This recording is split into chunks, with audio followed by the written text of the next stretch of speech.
नमस्कार, न्यूज 18 देख रहे हैं आप। लाख टके की बात में आपका स्वागत है। मैं हूं आपके साथ शीनम शर्मा और मैं हूं आपके साथ अमित गर्ग शुक्ला। शुरुआत करते हैं बड़ी खबर के साथ। निवेश और रोजगार उपलब्ध कराने के मामले में उत्तर प्रदेश पहला राज्य बन गया है। पीएमईजीपी की ताजा रैंकिंग में उत्तर प्रदेश को पहला स्थान मिला है। कोरोना संकट में भी राज्य में पीएमईजीपी में 110% की बढ़ोतरी हुई है। पिछले एक साल में 1464 करोड़ के निवेश से 11,107 यूनिट स्थापित हुई हैं, जिससे 96,000 से ज्यादा लोगों को रोजगार मिला है। उत्तर प्रदेश में निवेश कितना बढ़ा है, इस बात से समझिए कि नई यूनिट्स स्थापित करने के लिए 366 करोड़ रुपए की सब्सिडी दी गई है, जबकि लक्ष्य में 334 करोड़ का ही लक्ष्य रखा गया था। मतलब लक्ष्य से 40 करोड़ ज्यादा की सब्सिडी दी गई है। बता दें कि पीएमईजीपी के तहत नया उद्योग लगाने पर केंद्र सरकार 35% की सब्सिडी देती है और उसका असर यह है कि उत्तर प्रदेश में बड़ा बदलाव देखने को मिला है। उसकी रैंकिंग में उछाल देखने को मिला है। रोजगार उपलब्ध कराने में उत्तर प्रदेश नंबर 1 राज्य बन गया है। 1464 करोड़ रुपए का निवेश हुआ है। 11,107 नई यूनिट्स स्थापित की गई हैं। 96,000 रोजगार के नए अवसर इसके जरिए उपलब्ध करवाए गए हैं और जो वृद्धि हुई है वो तकरीबन 110% की हुई है। और ये सब कुछ किसके माध्यम से बताया गया? पीएमईजीपी के माध्यम से। ये साबित हो गया है कि उत्तर प्रदेश रोजगार देने के मामले में नंबर 1 राज्य बन गया है, वो भी कोरोना काल के दौरान। ये बड़ी उपलब्धि कही जा सकती है।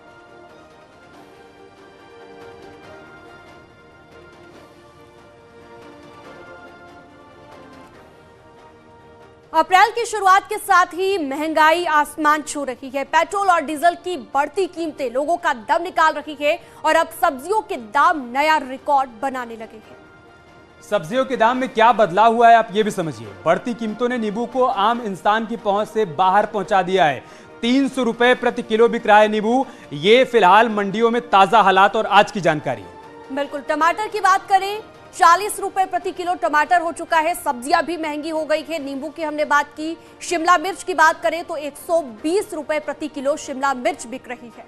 भिंडी का भी हाल जान लीजिए। 100 रुपए प्रति किलो भिंडी इस वक्त बाजार में बिक रही है।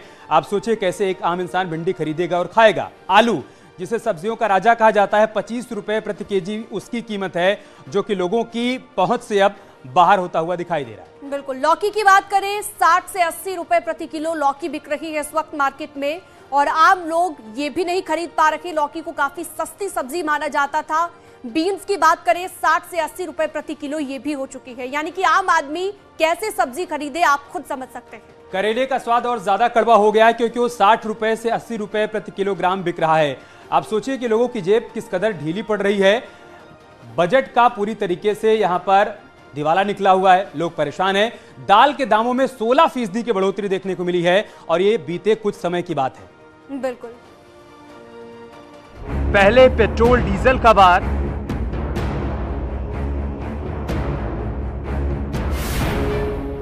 फिर सब्जियों पर महंगाई की मार।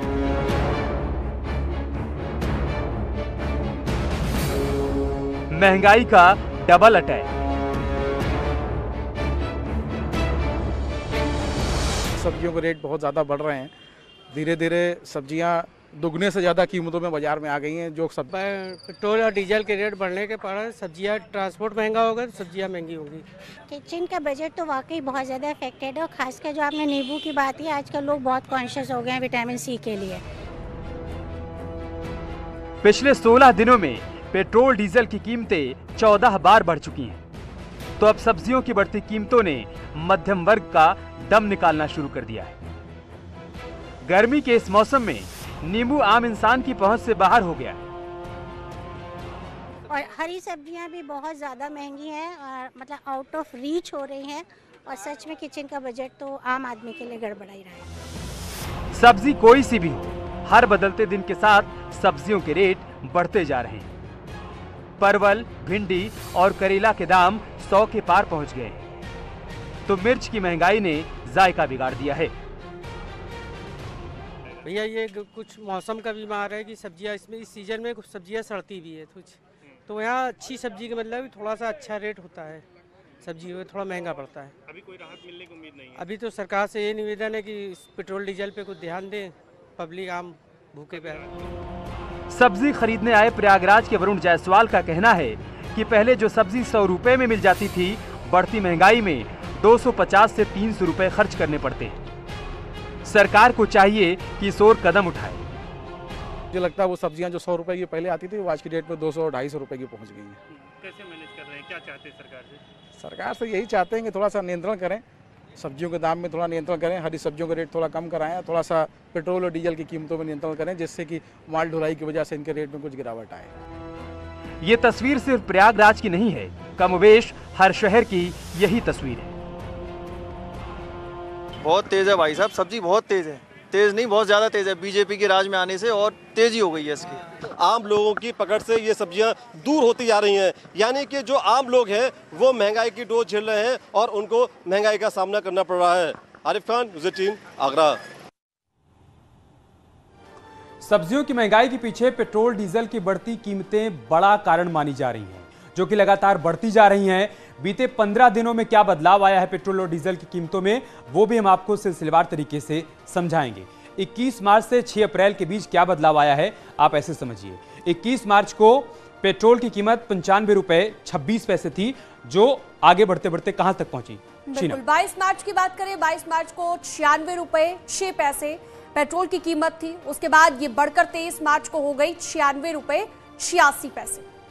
इसके बाद कीमतें एक बार फिर से बढ़ती हैं। 25 मार्च को 97 रुपए 66 पैसे प्रति लीटर पेट्रोल बिकता है और 26 मार्च को कीमत बढ़कर 98 रुपए 46 पैसे तक पहुंच जाती है। बिल्कुल, उसके बाद 27 मार्च को एक बार फिर से कीमतें बढ़ती है, 98 रुपए 96 पैसे पेट्रोल की कीमत हो जाती है। जबकि 28 मार्च की बात करें तो 28 मार्च को जो पेट्रोल बिका वो 99 रुपए 26 पैसे बिका। ये सिलसिला यहीं पर नहीं रुका। इसके बाद 29 मार्च को पेट्रोल ने एक बार फिर से शतक लगा दिया और 100 रुपए 6 पैसे प्रति लीटर की दर पर बिका। उसके बाद ये कीमत और आगे बढ़ी, 100 रुपए 86 पैसे प्रति लीटर की दर पर 30 मार्च को पेट्रोल बिकता है। उसके बाद 31 मार्च को फिर से कीमतें बढ़ गई, 101 रुपए 66 पैसे प्रति लीटर पेट्रोल बिका और 2 अप्रैल को दोबारा से कीमतें बढ़ी, 102 रुपए 46 पैसे प्रति लीटर पेट्रोल बिका।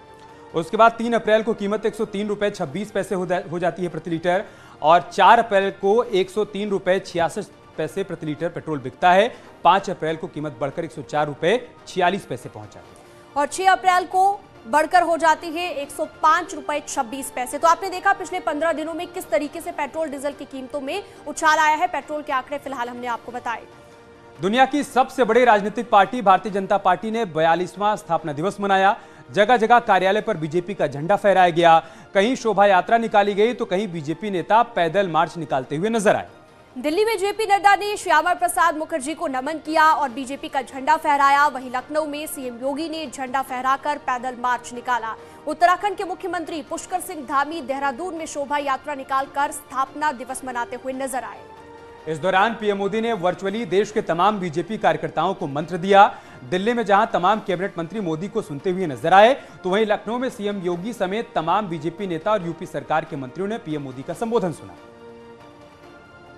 तो बीजेपी के 42वें स्थापना दिवस पर देश भर में शोभा यात्राएं निकाली गई। दिल्ली में जेपी नड्डा शामिल हुए। पीएम मोदी ने कार्यकर्ताओं को संबोधित भी किया और कहा कि देश की राजनीति में राष्ट्रभक्ति और परिवार भक्ति की लड़ाई है। कि अभी भी देश में 2 तरह की राजनीति चल रही है। एक राजनीति है परिवार भक्ति की और दूसरी है राष्ट्रभक्ति की। गोरखपुर केस की बात करते हैं। गोरखपुर केस एटीएस को ट्रांसफर कर दिया गया है और जांच अभी जारी है, लेकिन इसके साथ ही सियासत करवट लेने लगी है। दरअसल मुर्तजा को लेकर अखिलेश यादव के बयान ने नई बहस को जन्म दे दिया है।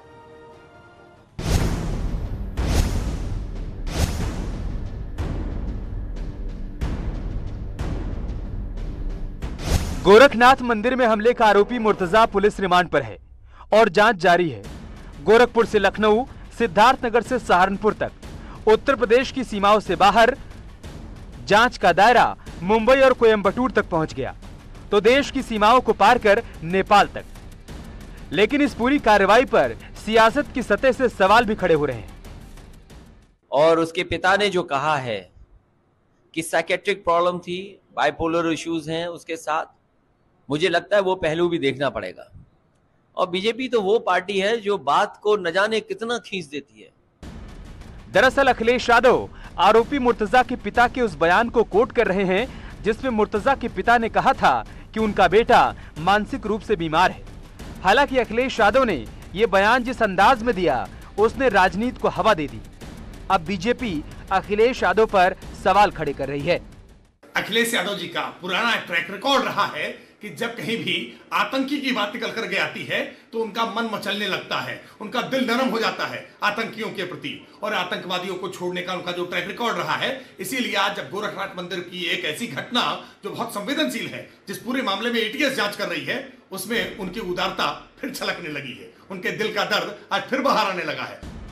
बीजेपी ने अखिलेश यादव के आरोपी मुर्तजा पर दिए गए बयान को आतंकियों के प्रति नरमी से जोड़ दिया, तो कांग्रेस का तर्क है आरोपी मुर्तजा की हर पहलू की जांच होनी चाहिए।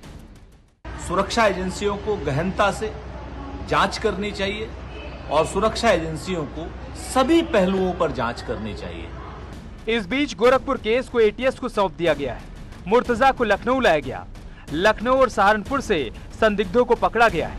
बैंक डिटेल भी खंगाली जा रही है ताकि पता लगाया जा सके कि मुर्तजा का असली मकसद क्या था और उससे कौन कौन लोग जुड़े थे। Bureau report, news 18। हिजाब विवाद सुप्रीम कोर्ट की चौखट पर है, लेकिन विवाद में आतंकी संगठन अल-कायदा की एंट्री हो गई है। दरअसल अल-कायदा चीफ अल जवाहिरी का एक वीडियो सामने आया है जिसमें जवाहिरी भारत के खिलाफ जहर उगल रहा है। हिजाब विवाद को इस्लाम विरोध से जोड़कर देख रहा है। अल्लाह शुहदाअहा व जज़ा कुल्ल मन आन अलैहा खैरल जज़ा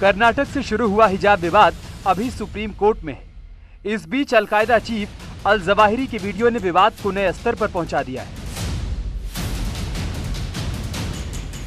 वीडियो ने न सिर्फ हिजाब विवाद को बढ़ाया है बल्कि अल-कायदा चीफ के मारे जाने की सारी अटकलें गलत साबित कर दी।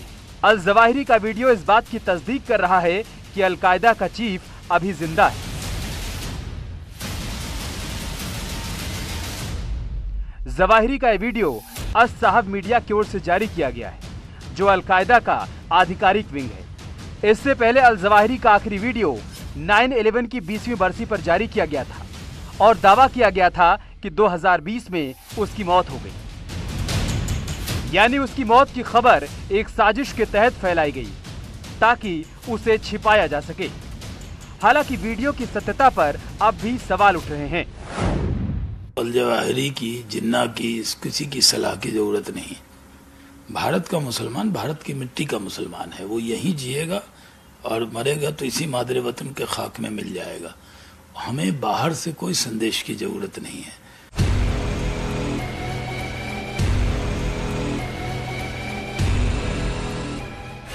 बड़ा सवाल है कि अल जवाहिरी ने हिजाब मुद्दे को क्यों चुना। वीडियो में अल जवाहिरी भारत के खिलाफ जहर उगल रहा है। अल जवाहिरी ने हिजाब विरोध को इस्लाम विरोध से जोड़ा है। अपने वीडियो में कर्नाटक की लड़की मुस्कान की तारीफ की है। जवाहिरी ने फ्रांस, हॉलैंड और स्विट्जरलैंड के साथ साथ मिस्र और मोरक्को पर भी हिजाब को लेकर सवाल उठाए।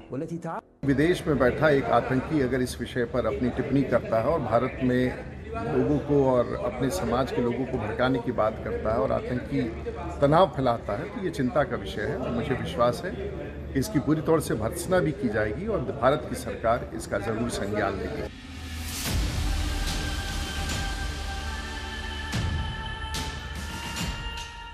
ओसामा के मारे जाने के बाद अल जवाहिरी ने अल-कायदा की कमान संभाली थी, लेकिन जब उसकी मौत की खबर पूरी दुनिया में आई तब भी अल-कायदा ने इसकी पुष्टि नहीं की। तब भी एक तबके ने इसे शक की नजर से देखा था।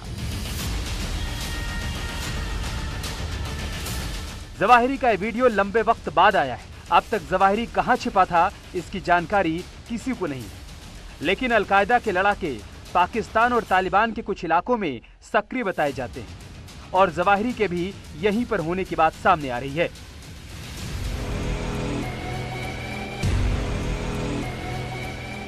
अमेरिका जब तक अफगानिस्तान में रहा, अल-कायदा के खिलाफ लड़ता रहा।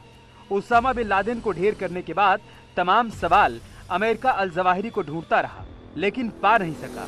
2020 में उसकी मौत की खबर आने लगी और फिर अमेरिका का अफगानिस्तान में अभियान भी ढीला पड़ता गया। अब अमेरिका भी अफगानिस्तान से निकल चुका है। ऐसे में अब जवाहिरी का बाहर आना अमेरिका के लिए बड़ी चुनौती है। Bureau report, news 18। अलीगढ़ विश्वविद्यालय एक बार फिर विवादों में है और इस बार क्लास में हिंदू देवी देवताओं पर आपत्तिजनक प्रेजेंटेशन को लेकर विवाद शुरू हो गया है। हालांकि मामला सामने आने के बाद आरोपी असिस्टेंट प्रोफेसर को सस्पेंड कर दिया गया है। आरोपी असिस्टेंट प्रोफेसर जितेंद्र कुमार को प्राथमिक जांच में दोषी पाए जाने पर सस्पेंड किया गया है, जिसकी पुष्टि एएमयू के पीआरओ उमर सलीम पीरजादा ने की है। जितेंद्र कुमार पर आरोप है कि उन्होंने क्लास में हिंदू देवी देवताओं से जुड़ा उदाहरण दिया, जिसको रेप की भाषा से जोड़ने की कोशिश की। जो हमारे देवी देवता हैं, उनके ऊपर जिस तरह की भाषा का प्रयोग किया और जिस तरह का शिक्षा देने का काम किया बच्चों को, वो बहुत दुर्भावपूर्ण है। इससे इंसान की मानसिकता का परिचय देता है और ये बहुत दुर्भाग्यपूर्ण है। मैंने इस संदर्भ में यूनिवर्सिटी के बीसी ताहिर मंजूर साहब से बात की है। उन्होंने मुझे लेटर भेज दिए, उनको लेटर भी दे दिया, उसने जवाब भी दिया है, उसने क्षमामी सॉरी कहा है। उसने पढ़ाई के समय किसी भी धर्म विशेष को नीचा दिखाने के उद्देश्य से दिए गए उदाहरण कहीं न कहीं अक्षम्य अपराध के रूप में माने जाने चाहिए। तमाम ऐसे मुस्लिम विश्वविद्यालय है जिसमें राष्ट्र, देश और धर्म को टारगेट करके पढ़ाया जाता है, उनको समझाया जाता है, उनके दिमाग में ऐसे विद्वेष घोला जाता है। उनको प्लेस कर दिया गया under suspension till further pending inquiry. दूसरी चीज़ बताते चलें कि इनको शो कॉज नोटिस भी इशू हुआ था और उसमें इन्होंने उसके आधार पे जो इनका रिप्लाई आएगा, फिर आगे का अगर लाइन ऑफ एक्शन कोई तय होता तो हम आपको बताएंगे। और बात करते हैं बुलडोजर के एक्शन की। 15 मार्च से लेकर अब तक कहां-कहां कार्रवाई हुई और किन लोगों के खिलाफ कार्रवाई देखने को मिली है, सब कुछ सिलसिलेवार तरीके से हम आपको बताते हैं। 15 मार्च से अब तक जिले में 22 जिले ऐसे हैं जहां पर कार्रवाई हुई है। कार्रवाइयां जो हुई हैं 30 बार बुलडोजर से एक्शन लिया गया है और डर से 25 लोग ऐसे भी हैं जिन्होंने थाने पहुंचकर सरेंडर कर दिया है। यह बुलडोजर का असर देखने को मिला है अपराधियों में और माफियाओं में। उसका खौफ इस कदर बढ़ता जा रहा है कि लोग थाने पहुंचकर खुद ब खुद सरेंडर कर रहे हैं। मतलब योगी सरकार सीजन 2 में भी बुलडोजर लगातार चल रहा है।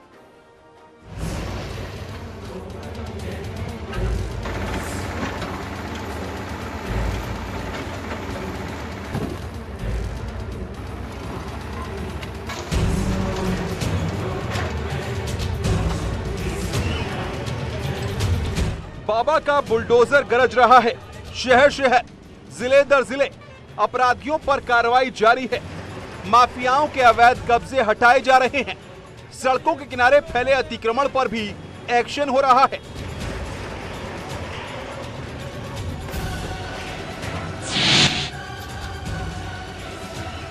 राजधानी लखनऊ में अथॉरिटी ने बिना मानचित्र पास कराए किए गए निर्माण पर बुलडोजर चलाया। यहां अवैध रूप से कई मंजिला बिल्डिंग का निर्माण कर लिया गया था।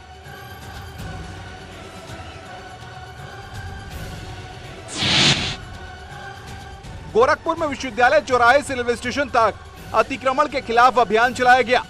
इस दौरान न सिर्फ अतिक्रमण ध्वस्त किया गया बल्कि दुकानदारों पर जुर्माना भी लगाया गया।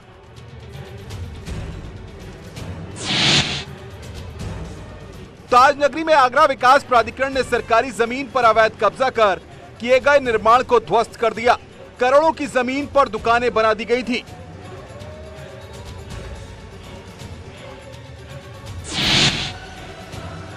संभल में भी आज बुलडोजर की गूंज सुनाई दी, जहां सरकारी जमीन से अवैध कब्जों को हटाया गया।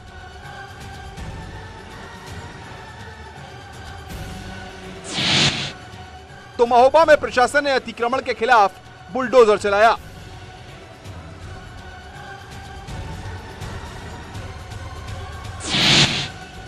सहारनपुर में भी अपराधियों माफियाओं के खिलाफ बुलडोजर गरज रहा है। इसी कड़ी में देवबंद के हाईवे के दोनों ओर फैले अतिक्रमण पर बुलडोजर चला। कुल मिलाकर कहें तो प्रदेश में सरकार गठन के बाद बुलडोजर की रफ्तार काफी तेज हो गई है। Bureau report, news 18। और लाख टके की बात में वक्त तो चला एक छोटे से ब्रेक का। जल्द लौटेंगे कुछ और खबरों के साथ।